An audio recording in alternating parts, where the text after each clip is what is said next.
ఆధ్యాత్మికంగా పుష్కరాలకి సంబంధించి ఎన్నో వీడియోస్ ఆల్రెడీ నేను చేశాను.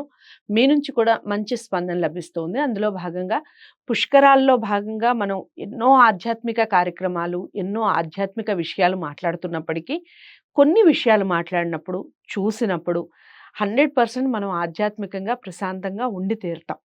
అందులో భాగమే ఈ పుష్కరాలకు సంబంధించిన వీడియోస్ కానివ్వండి, చూసినా దాని గురించి మాట్లాడినా చాలా ప్రశాంతంగా అనిపిస్తుంది మనసు. కారణం ఏంటంటే దానివల్ల వచ్చే ఫలితం ఆ విధంగా ఉంటుందని. మరి వెళ్ళలేని వాళ్ళది ఏమిటి పరిస్థితి? ఒకవేళ వెళ్ళలేని వాళ్ళు ఏం చేయాలి?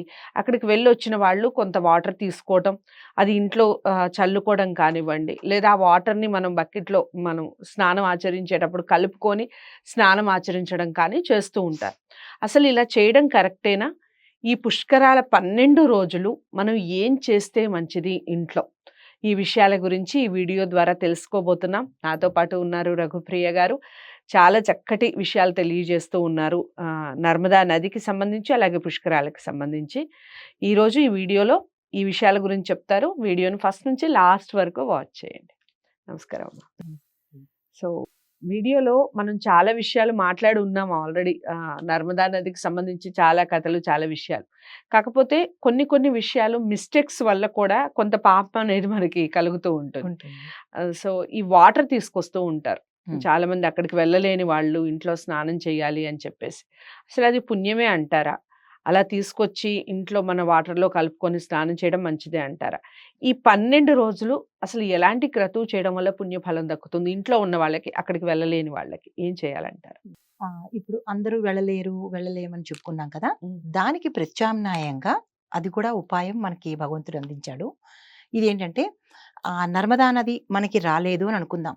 అందరూ తీసుకొచ్చి అందరికీ ఇస్తారు అని మనం చెప్పలేం కదా! యాక్చువల్‌గా నర్మదా నది దగ్గర వెళ్ళిన వాళ్ళు చేయవలసిన పని ఏంటంటే పిండ ప్రదానాలు, ఆ తీరంలో ఏవైనా దానాలు ఇచ్చుకుంటే దాన ఫలితం ఉంటుంది. అక్కడ ఏదైనా మనం ఏంటి గోదానం కానీ అలాంటివి ఇచ్చుకోవచ్చు. లేదా అంటే ఆ మట్టిని తీసుకొచ్చి ఇంట్లో ఎవరైనా అనారోగ్య పీడితులు ఉంటే కనుక వాళ్ళకి ఆ మృతికాయ ఇవ్వచ్చు, ఆ నీళ్లు ఇవ్వచ్చు. ఇవేమీ కుదరలేదు అనుకుందాం. మనకు తీసుకొచ్చి ఇచ్చేవాళ్ళు ఎవరూ లేరు అనుకుందాం. ఈ 12 రోజులు మొదటి రోజు నుంచి ఈ 12 రోజులు 12వ తారీఖు వరకు కూడా ఒక్కొక్క రోజు మనం ఏం చేయాలంటే నర్మదా తల్లి తాలూకా మంత్రం చదువుకోవాలి. విష్ణుమూర్తి గురించి ఓం నమో భగవతే వాసుదేవాయ చేసుకోవచ్చు. ఏమీ చేయలేం మనం. ఓన్లీ ఓం నమో నారాయణాయ అదొక్కటి చేసుకోవచ్చు. అంటే సులభంలో అతి సులభం. ఈ 12 రోజులకి మామూలుగా కూడా అనుకోవచ్చు అన్నమాట. ఓం నమో నారాయణాయ అని. మామూలుగా అనుకున్న విశిష్టత వేరు. ఇప్పుడు మామూలు జలానికి మంత్ర జలానికి తేడా ఉంది కదా! అలాగే ఇప్పుడు కూడా ఈ నర్మదా పురుకుత్స అనే మంత్రం నేను గత ఎపిసోడ్ లో చెప్పి ఉన్నాను. నర్మదా పురుకుత్స అని ఒక చిన్న మనం బౌల్లోకి వాటర్ తీసుకుని ఆ మంత్రం జపించుకుని 12 సార్లు చెప్పించుకుని, ఎందుకంటే 12 రోజులు కదా, 12 సార్లు జపించుకుని దాన్నే మనం భావన చెయ్యాలి నర్మదా అని. ఆ నర్మదా నదిని ఆ నీళ్ళని వేరే పెద్ద దాంట్లో పోసి ఈ 12 రోజులు వేరే చిన్న దాంట్లో అనుకుని పెద్ద దాంట్లో పోసుకున్నా అది ఎవరి సదుపాయానికి బట్టి వాళ్ళకి ఉంటుంది. ఆ దాంతో మనం ఇక్కడ కూడా ఇంట్లో పెద్దవాళ్ళకి పిండ ప్రదానం చేసుకోవచ్చు, పితృకార్యాలు చేసుకోవచ్చు, దాన ధర్మాలు చేసుకోవచ్చు. కానీ అన్నింటి మీద ఆ నర్మదా పురుకుత్స అనే భావన చేసిన ఓం నమో నారాయణాయ, ఓన్లీ ఓం నమో నారాయణాయ. ఎందుకంటే నారాయణుడు జలం నుంచి పుట్టాడు కాబట్టి స్వయంగా ఆయనే చెప్పాడు కాబట్టి ఆయన్ని ఆ మంత్రం మాత్రమే చెప్పుకోవాలి. ఓం నమో నారాయణాయ పురుకుత్స, నర్మదా పురుకుత్స అని మనం అభిమంత్రించుకుని ఆ నీటితో పండితోత్తముల్ని పిలుచుకుని పితృకార్యాలు చేసినా కానీ తత్సమానమైన ఫలితం వస్తుంది. దాన ధర్మాలు చేసుకున్నా కానీ తత్సమానమైన ఫలితం వస్తుంది. ఇంకొక డౌట్ అమ్మ ఇక్కడ. మామూలుగా ఆ నదీ స్నానాలకు వెళ్లే వాళ్ళు ఇప్పుడు మనం వెళ్ళలేం, మనం పక్కింటి వాళ్ళు తెలిసిన వాళ్ళు వెళ్తూ ఉంటారు. వాళ్ళకి ఏదైనా దానాలకు సంబంధించి కానీ మనం ఏదైనా పంపించవచ్చు అంటారా? పంపించుకోవచ్చు. మన గోత్రనామాలు చెప్పుకొని మనం ఏదైతే దానం ఇద్దాం అనుకుంటున్నామో అక్కడ వదిలి వెళ్ళిరండి. ఇప్పుడు మన వెంకటేశ్వర స్వామిని చూడాలనుకుంటే తిరుపతి మనం వెళ్ళలేకపోతున్నాగా, అప్పుడు మనం ఏం చేస్తున్నాం, మన తరపు నుంచి హుండీలో వెయ్యండి అని.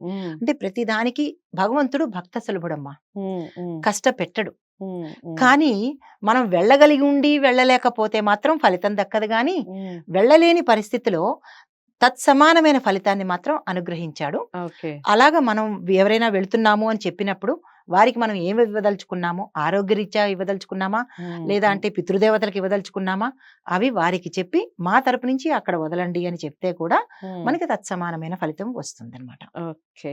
ఉమ్. సో, చాలా చక్కటి విషయం. ఇంకేదైనా పూజలు అలాంటివి ఏమైనా చేసుకోవచ్చమ్మా ఈ ఇంట్లో టైంలో? చేసుకోవచ్చు. ఇంట్లో ఇంట్లో చేసుకోవచ్చు. చేసుకోవచ్చు. ఓకే. ఆ టైంలోని ఉమ్, నర్మదా నది తాలూకా 108 నామాలు చదువుకుంటే విశేషమైన ఫలితం వస్తుంది.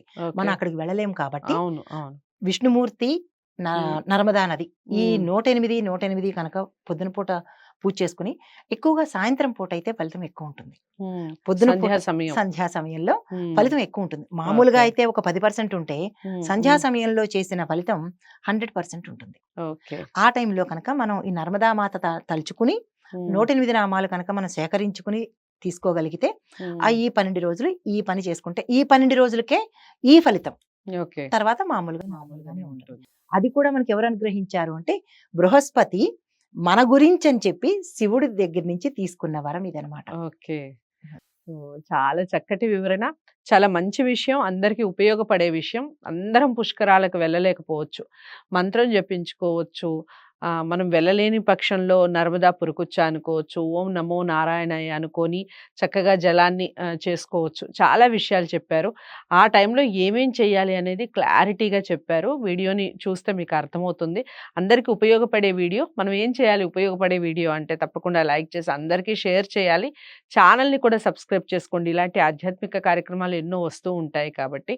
ఇక మీకేమనిపించింది వీడియో చూసిన తర్వాత? ఈ నర్మదా నదికి సంబంధించి కానివ్వండి, పుష్కరాలకు సంబంధించి కానివ్వండి.